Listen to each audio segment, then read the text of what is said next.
Alright guys, sa mapagpalang araw sa inyong lahat, meron tayong reaction video dito sa UNTV.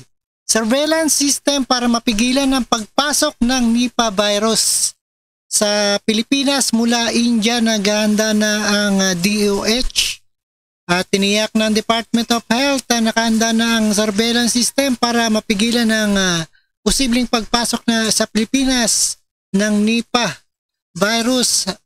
Lumalaganap ngayon sa ibang bahagi ng India. At panoorin po natin and intro muna tayo guys. At no other further ado, let's go.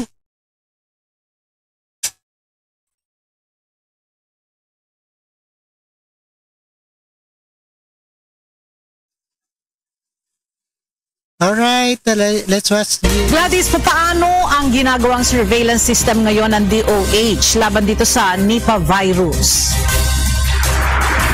Ella, kapag kasi may binabantay ang virus, kabilang sa mga tinitingnan o ginagawa ay ang screening sa mga pumapasok na biyahero dito sa bansa, lalong-lalo na kung ang mga ito ay mula sa infected countries. At the same time, inaalam ang kanilang travel history at tinitingnan kung ang mga ito ba ay mayroong simptomas.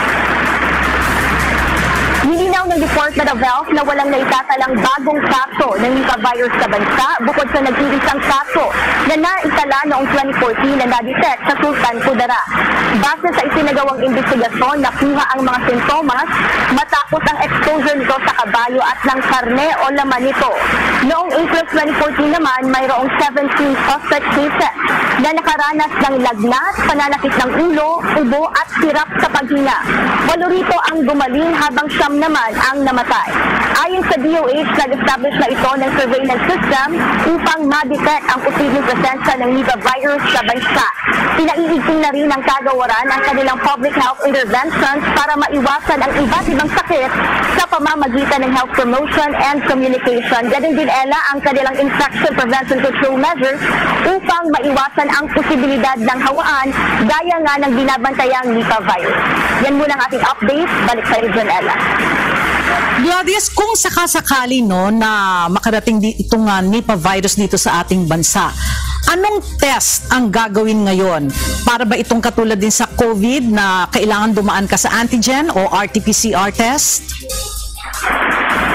Ella, yan ang inaabangan natin ngayon at inaantay natin ang magiging, kumbaga, abiso ng Department of Health kung ano-ano pang mga hakbang ang kanilang ipatutupad upang hindi mangyari sa ating bansa ang nararanasang outbreak ngayon sa bahagi ng India. Kasi itong Nipah virus, ayon sa mga eksperto, ay fatal kumpara sa COVID-19. Ito ay mayroong 50 to 75% na mortality rate wherein 4 sa 5 nagkakaroon ng Nipah virus ay namamatay. Kabilang kasi sa mga naapektuhan nito ay ang utak ng isang tao at maging ang function or ang pag-function ng mga organs natin kagaya na lamang ng ating puso at maging baga, Ella.